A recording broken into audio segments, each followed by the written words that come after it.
Hello, it's me again, Peter Bradshaw from The Guardian, and welcome back to my film review channel, as ever, putting the bop of criticism in the bop shabop shabop of discourse.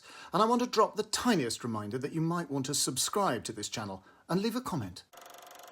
Dramatist Annie Baker won a Pulitzer for her stage play The Flick, about listless, bored ushers in an empty cinema auditorium between screenings. Now she makes her feature film debut with Janet Planet, writing and directing this very personal movie about an 11-year-old girl spending a fraught summer with her mom in her rural Massachusetts home in the summer of 1991. The film has sympathy and charm, although I can't exactly share all the praise that's been lavished on it.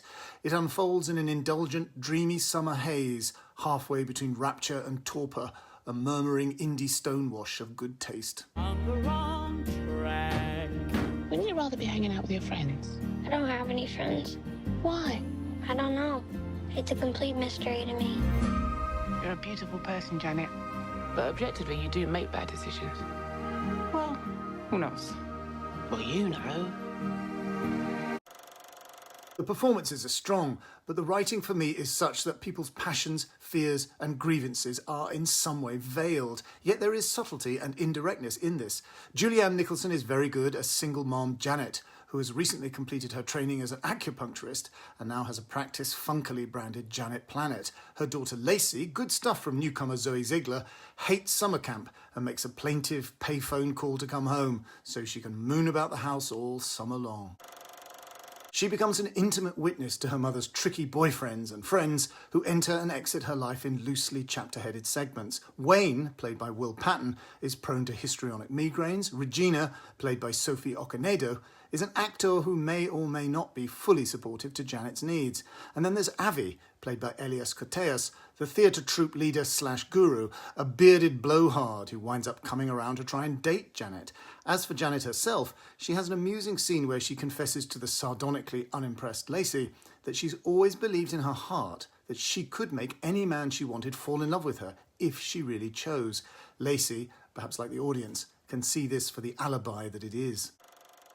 The film shows us that her own relationship with her mother is flawed and compromised from the start. She loved hanging out at the mall with Sequoia, played by Edie Moons Cairns, Wayne's child by a previous relationship. But now that friendship is in the bin, thanks to her hopeless mother's anti-talent for dating and men. And so the film drifts and eddies its way to an unresolved chord of an ending, a little emotionally reticent, but always beautifully presented. And now it's time for that much-loved occasional feature on this channel, Serendipity Corner. While browsing in the wildflower meadow of filmic and filmic-adjacent culture, we occasionally chance upon something special, and this time around it's the book The Film Explainer, by the German author, the late Gerd Hoffmann, originally published in 1990 as Der Kinoerzähler and in 1996 translated by his son, the poet and formidably opinionated critic Michael Hoffmann, and actually filmed in 1993 by director Bernhard Sinkel, starring the veteran German character actor Armin Müller-Stahl, never released in the UK as far as I know. Mysteriously, The Film Explainer is billed, as it were, as a fiction. On the front of the original German edition, it's called a Roman, a novel, but it also appears to be a basically factual memoir of the author's grandfather, an eccentric, extravagant, cantankerous old man who was employed in Limbach in Saxony in the 20s and 30s as a film explainer for the silent movies. Formerly employed by the circus, and possessing a tattered, colourful costume with tailcoat and hat from those days, Grandfather, as he is always simply known, thumps out a raucous piano accompaniment in the manner of silent films that we all know about, but also, with the aid of a stick, points out to the audience things of interest on the screen and explains what is going on and why we should care. But when silent movies are phased out and the talkies come in, Grandfather is fired from the cinema, and at the same time, the Nazis are on the rise, fueled, of course, by the enormous propaganda possibilities of the colossally popular talking movies.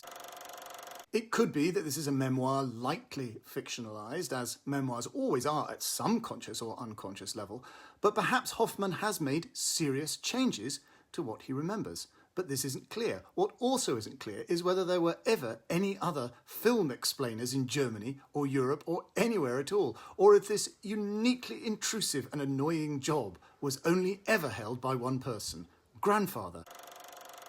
Either way, the work of the film explainer would appear to be a prehistoric mix of a director's commentary and, let's face it, the function of a critic, absurdly conceited, dressed up and tricked out like some sort of performing artist, but without the original creative artistry, bumptiously pointing things out and getting between the audience and the film. And yet, the film explainer is a passionate evangelist for cinema with an encyclopedic knowledge of what's on offer, and this book itself isn't a bad introduction to the silent cinema of the time, with movies by Fritz Lang, F.W. Murnau, etc. And it's also a reminder of the huge star status in those days of Emil Jannings. It's a fascinating, unclassifiable book with an amazingly unexpected ending. It's out of print right now, but you can get a second-hand copy online. Check it out. And that's it. Please give this vlog a like, but only if you do like it. I would never ask you to go against your conscience, but please have some respect for yourself as a digital media consumer and subscribe to this channel, telling me what you're enjoying at the cinema right now. But before I go, please relax and enjoy this short film, giving you some idea of the disturbing quality of my new book, The Body in the Mobile Library and Other Stories.